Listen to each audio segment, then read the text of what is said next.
It is my privilege and joy that we can start a new Bible study about managing for the Master. And the subtitle today is Part of God's Family.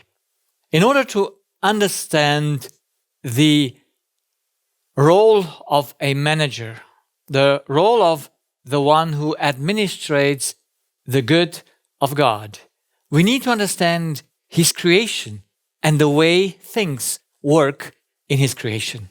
So God is always active. He is industrious. He has created everything in His image. And we can see that when He created the flower, He gave the flower a purpose. And what is that purpose? When He created the birds, He gave them a purpose. And when He made man, in what does man find his purpose? So there must be something that binds them all together, and that is to serve the greater good, to serve the common good, the good of the whole universe. Because God made all things to do something, to have a purpose. Existence itself is no purpose. Because if something exists and doesn't serve anything, it is thrown away. Like He said about the salt. If salt is not tasty anymore, you can do nothing anymore with it. You have to throw it away.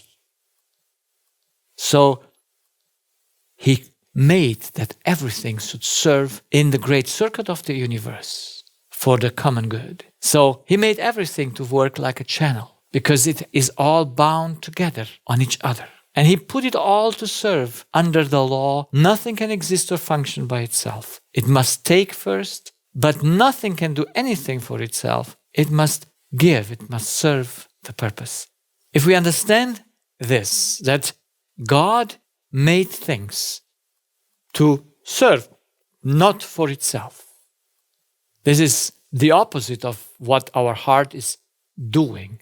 Our heart is searching everything for itself. But the law and the way God has created everything is exactly the other way around. So there must be an input, an entrance, and an output. There must be a cause and an effect. And everything works in a circuit in which God is the beginning and the end of the circuit. He is the creator of all things, and so He is the cause of all things. Everything we see in nature are effects. They must have a cause. And God is the cause. But for a cause, there cannot be no cause. Because if for the cause there would be a cause, it would be an effect. So here we need the understanding of the law. Because if we have all effects that we see and have no cause, then the law does not exist. But we know it's not possible that to have an effect without a cause. Just for the cause, you have no cause. And that's why God remains the cause. He can never be an effect. And we are the effects. We can never be a cause. So, understanding this, we know that all must be bound together in its existence, in a dependency on each other, which are in the same channel. So in Desire of Ages, page 20, paragraph 2, it says, "Even now all created things declare the glory of His excellence. There is nothing save the selfish heart of man that lives unto itself.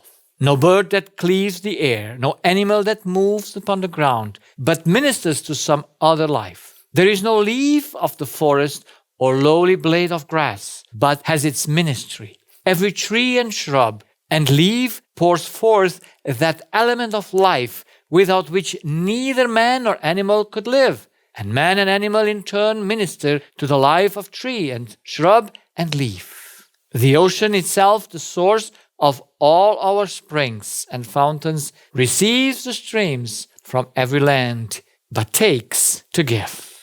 Looking unto Jesus, we see that it is the glory of our God to give. "I do nothing of myself," said Christ. "The living Father has sent me, and I live by the Father." So here we have the first part of the law. He cannot exist by itself. He can do nothing from himself. He must first take those things from his Father. But he says, I seek not my own glory, but the glory of him that sent me. I am not doing things for my own, but I'm doing it for my Father's sake. In these words, he set forth the great principle, which is the law of life for the universe. When God helped me to see this law, it brought clearance in my mind. It is that thing that I enjoy most because it gives me stability and it shows me what can be true and what cannot be true. I read further, all things Christ received from God, but he took to give. So in the heavenly courts, in his ministry of all created beings, through the beloved Son, the Father's life flows out to all. Through the Son, it returns in praise and joyous service, a tide of love to the great source of all. And thus, through Christ, the circuit of beneficence is complete, representing the character of the great giver, the law of life. This we must understand. It is most important if we want to ever understand the theme that we have for this quarter, to be a manager or an administrator of God's goods, or any other biblical subject, without understanding this basic law, we are totally lost. So it gives us it is the key for all understanding. So everything works in a circuit we have seen, and I took here an electrical circuit, and for an electrical and for every circuit, you need a supply of power that starts and ends the function. And that is in a circuit that needs a battery, the battery. If not, it's electrical current from another source, but that's the principle. You need a starting point and a finishing point.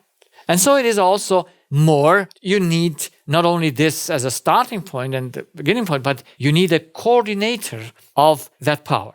Most people think that the law coordinates itself. They don't see that the law is just a channel through which God coordinates everything in his universe. So even if the circuit is set, it needs to be coordinated. And I take the example of the human being.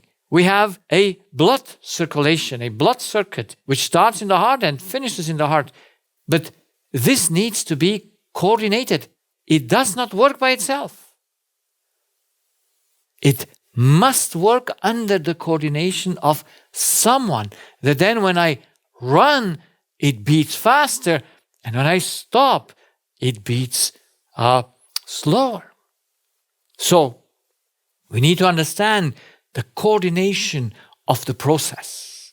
The digestive system is a circuit. It needs to be coordinated in order to function. And of course, the reproductive circuit, we know that very nicely in the woman body, how it works. It needs to be coordinated, because then when this is, it gives some difficulties in the cycle, in the hormone cycle of the woman, then we see the bleeding, we see things. So someone needs to coordinate that. And that coordination can only be a spirit. And under the guidance of the Spirit of man, things in our body work. And this is important to understand also, to see the coordination, how things in the wider circle function.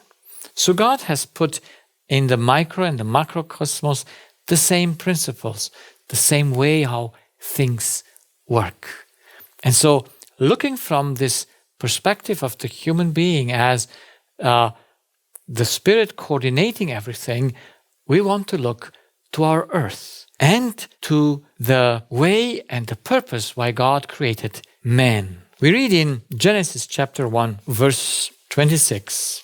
And God said, "Let us make man in our image, after our likeness, and let them have dominion over the fish of the sea, and over the fowl of the air, and over the cattle, and over all the earth, and over every creeping thing that creepeth upon the earth. So God created man in his own image. In the image of God created he him. Male and female created he them. And God blessed them. And God said unto them, Be fruitful and multiply, and replenish the earth, and subdue it, and have dominion over the fish of the sea, and over the fowl of the air, and over every living thing that moveth upon the earth. So, in order to supply with power the earth that he finished to create, God said, I need a switch. I need a coordinator who coordinates this circle that he established, who brings in the power that is needed that all things should work well. So he said, let us create man in our own image. Because God coordinates everything, so man should coordinate the powers for this earth, the supply for the earth.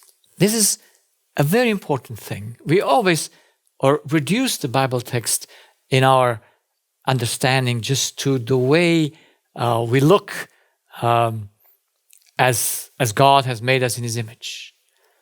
But we forget that function is even more important than how something looks.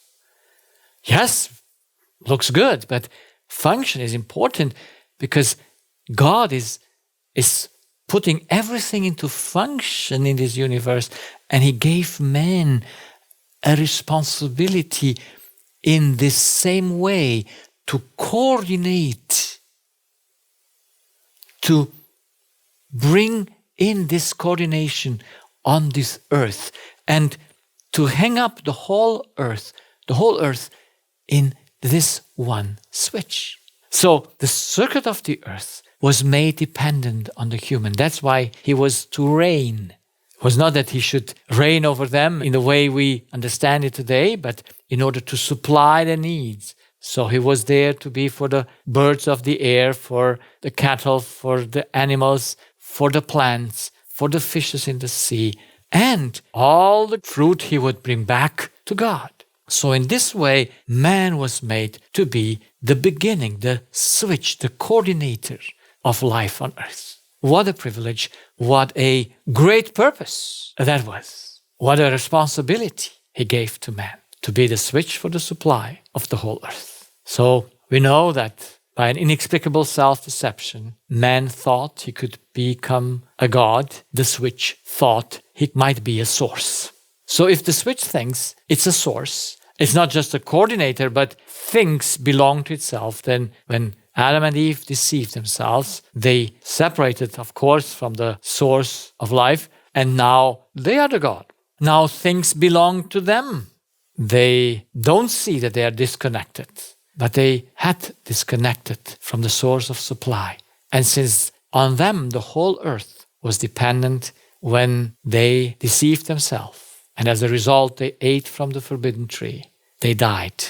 But not only them, the whole earth was sentenced to death, because life is no longer possible. Under these circumstances, everything must decay.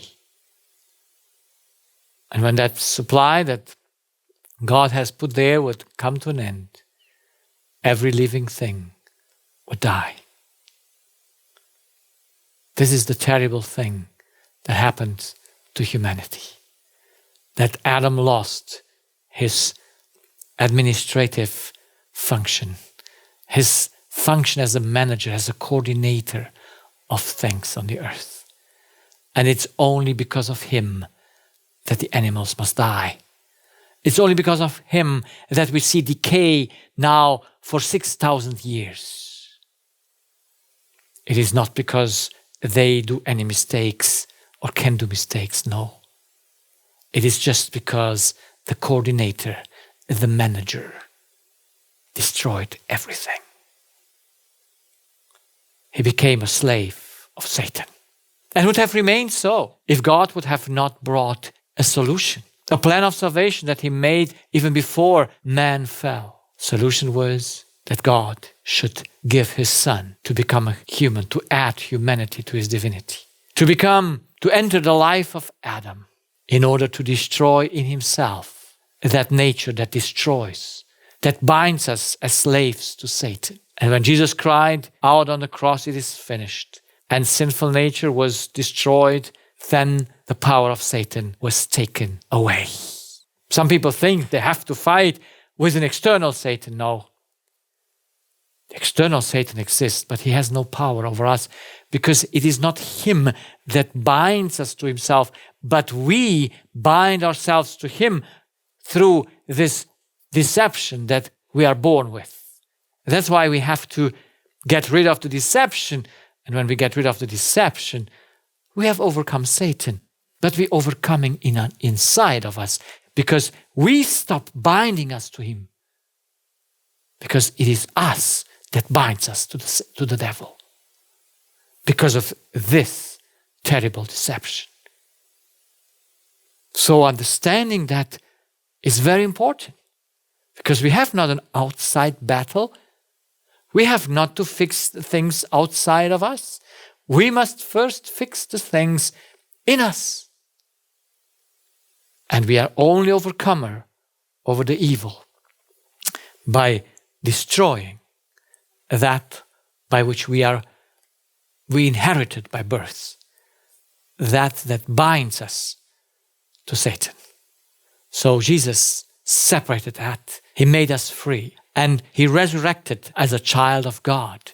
And so he connected heaven and earth again because he became that coordinator, that switch that connects again the supply of the earth to God. It does not make the earth here anew, but it made life again possible.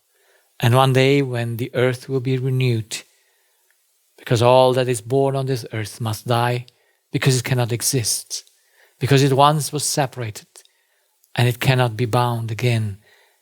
But in the new creation, then life will be possible for every being because nothing will ever interrupt that circle of beneficence.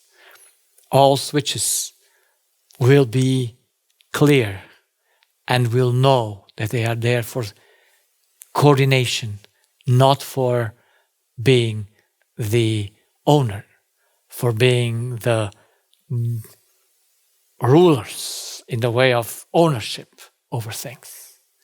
So God offers this solution to every human being. Every individual on earth can become a child of God to enter the family of God. But he will only enter the family of God as he will see his issue and his need to become a child of God. So that's why we can take that place. We can enter the life of Christ, become a right switch, and become a manager of the entrusted goods of God. If we remain in the deceptive nature, we will only destroy things. We won't make them grow. We won't make them multiply, but we will destroy them. Like Jesus gives this example in the parable of the prodigal son. I want to read with you this parable because it is that what helps us to understand the family of God and how things are made to function. So let us read from Luke 15 from verse 11. And he said, "A certain man had 2 sons, and the younger of them said to his father, 'Father, give me the portion of goods that falleth to me.' And he divided unto them his living. And not many days after, the younger son gathered all together and took his journey into a far country, and there wasted his substance with riotous living. And when he had spent all, there arose a mighty famine in that land, and he began to be in want. And he went and joined himself to a citizen of that country, and he sent him into his fields to feed the swine. And he would fain have filled his belly with the husks that the swine did eat, and no man gave it to him. And when he came to himself, he said, How many hired servants of my father's have bread enough and to spare, and I perish with hunger? I will arise and go to my father, and will say unto him, Father, I have sinned against heaven and before thee, and am no more worthy to be called thy son. Make me as one of thy hired servants. And he arose and came to his father. But when he was yet a great way off, his father saw him and had compassion, and ran and fell on his neck and kissed him. And the son said unto him, Father, I have sinned against heaven and in thy sight, and am no more worthy to be called thy son. But the father said to his servants, Bring forth the best robe, and put it on him, and put a ring on his hand, and shoes on his feet, and bring hither the fatted calf, and kill it, and let us eat and be happy. For this my son was dead, and is alive again. He was lost, and is found. And they began to marry. They began to be happy. Now his elder son was in the field. And as he came and drew nigh to the house, he heard musics and dancing. And he called one of his servants and asked what these things meant. And he said unto him, Thy brother is come, and thy father hath killed the fatted calf, because he had received him safe and sound. And he was angry, and would not go in. Therefore came his father out, and entreated him. And in answering said to his father, Lo, these many years do I serve thee, neither transgressed I at any time thy commandment. And yet thou never gavest me a kid, that I might make merry with my friends, to be happy with his friends. But as soon as this thy son was come, which has devoured thy living with harlots, thou hast killed for him the fatted calf. And he said unto him, Son, thou art ever with me, and all that I have is thine. It was meet that we should make happy and be glad. For this thy brother was dead and is alive again, and was lost and is found. So we know this parable very well, and there are many lessons we can draw from here. But just a few to see the administration parts. Both sons were from the father. And in the whole context of the story, we see that both sons lived for themselves. They only cared for themselves. So the younger one said, I want to have my portion and be on my own. And he took the portion that God gave it to him, and the young man wasted everything that God has given him. Was wasted. Now, what can be done for him? How can he be rescued? He had to come into difficult times. He had to end up with the swine to see his condition. And the Bible says when he came to his mind, he remembered who he was. Friends, this is the issue. He remembered who he was. And he said, I will go home to my father. Yes, I